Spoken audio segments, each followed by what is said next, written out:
Bismillahirrahmanirrahim. Assalamualaikum warahmatullahi wabarakatuh. Perkenalkan, nama saya Muhammad Salman Septian dengan NIM 10122116.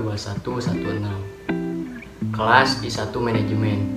Di sini saya akan mempresentasikan tugas EAS mata kuliah Motivasi Kewirausahaan. Pertama-tama saya akan menceritakan sejarah, sedikit menceritakan tentang perbisnisan waktu SMA. Berbicara wirausaha, motivasi berwirausaha adalah keadaan yang mendorong atau menggerak dan mengarahkan keinginan individu untuk melakukan kegiatan berwirausaha. Tujuan berwirausaha sebagaimana saya mengungkapkan ada 3 poin untuk bertujuan berwirausaha, yaitu 1. Mendorong manusia berbuat, motivasi penggerak. Yang kedua, menentukan arah perbuatan. Yang ketiga, meningkatkan jumlah wirausaha. Sedikit menceritakan tentang diri saya pribadi. Saya lahir pada tanggal 2 September 2002, tempatnya di Bandung. Ibu saya bernama Epi Sukaisi dan bapak saya bernama Yayan Suryana.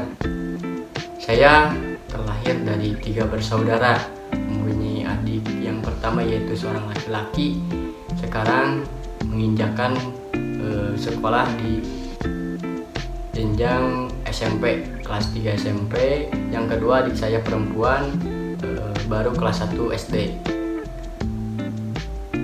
Waktu bersekolah saya kebetulan di SDN Majakarta 2, yang selanjutnya SMP saya di SMPN 1 Pase, terus melanjutkan ke jenjang yang lebih tinggi di SMAN Negeri 1 Majalaya, dan sekarang di Universitas Teknologi Digital.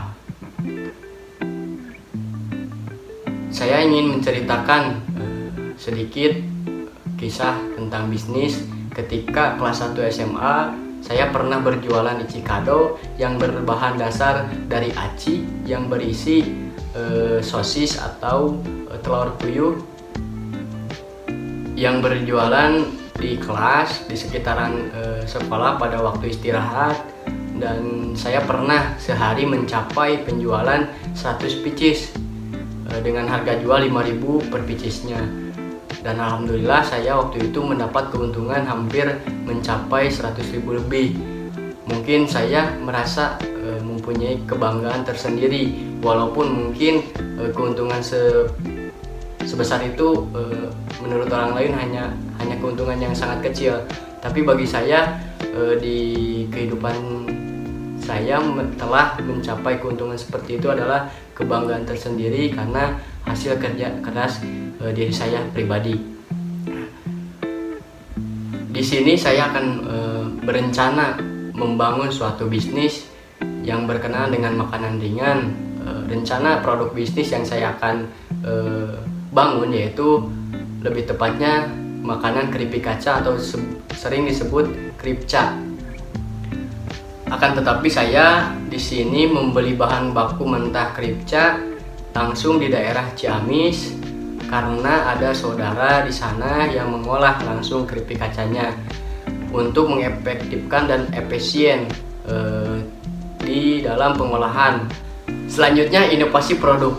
Saya berinovasi produk khususnya di makanan keripik kaca, berbagai macam varian rasa. Ada yang original, yang pedas juga ada level 1, level 2, level 3, karena tidak semua kalangan menyukai yang pedas, atau tidak semua kalangan menyukai tingkatan pedasnya yang berbeda-beda. Nah, untuk meningkatkan harga jual atau tingkat minat konsumen terhadap produk saya. Selanjutnya, rencana pemasaran saya akan berjualan secara offline dan online. Karena kalau saya mengandalkan hanya secara offline akan sedikit menghambat terhadap perkembangannya produk yang saya bangun. Karena seiring berjalannya waktu di dunia zaman sekarang banyak seorang pembisnis yang bergelut di penjualan online seperti di GoFood, di WA, Instagram dan sebagainya. Nah, saya akan terjun ke dunia online supaya cepat perkembangan dan tersebarnya produk yang saya bangun. Ada juga rencana produksi. Saya telah mencatat bahan baku, harga bahan pokoknya, telah menentukan biaya tetap dan biaya yang tidak tetap seperti membeli peralatan seperti wajan, gas LPG, minyak, daun jeruk, bumbu dan sebagainya diakumulasikan oleh saya dengan harga total biaya produksi yaitu kisaran 442.969 perak. Dengan jatuh harga satuannya yaitu harga 17.000 per pieces.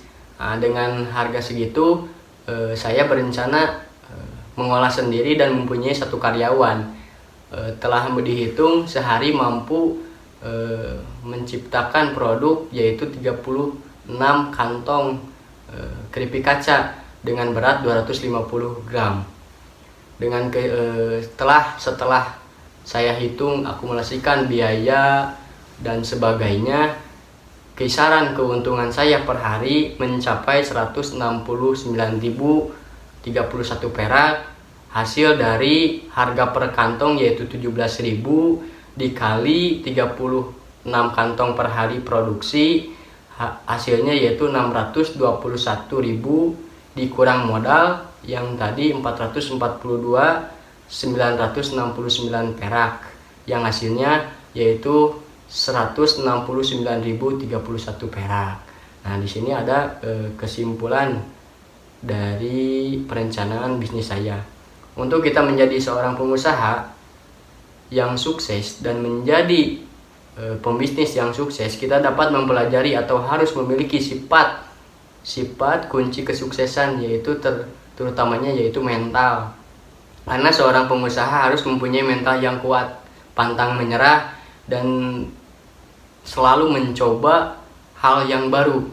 Dan pada intinya jangan menyerah ketika ada sebuah kegagalan, karena ada peribahasa awalnya kegagalan adalah awalnya kesuksesan. Di sini juga ada saran hasil dari penelitian, pembahasan dan kesimpulan yang tadi saya paparkan. Saya sendiri memberikan saran yang bertujuan untuk meningkatkan jiwa berwirausaha terhadap mahasiswa. Yang kesatu poinnya berkaitan dengan faktor motivasi wirausaha untuk mengembangkan jiwa wirausaha pada mahasiswa. Yang kedua, dosen perlu memberikan pengetahuan dan pandangan mengenai bidang kewirausahaan, bahwa kewirausahaan bukan hanya sekedar mencari untung. Yang ketiga, berwirausaha untuk menjadikan lahan amal ibadah dan kemaslahatan bersama. Yang poin terakhir yaitu dosen juga perlu memberikan pelatihan dan seminar kewirausahaan bagi mahasiswa untuk mengembangkan bakat dan minat mahasiswa sehingga menciptakan seorang pengusaha yang sukses di kalangan mahasiswa. Mungkin sekian yang bisa saya sampaikan dan saya paparkan. Mohon maaf bila mana banyak kesalahan dari tutur kata. Mohon maaf yang sebesar-besarnya. Wabillahi taufiq wal hidayah. Wassalamualaikum warahmatullahi wabarakatuh.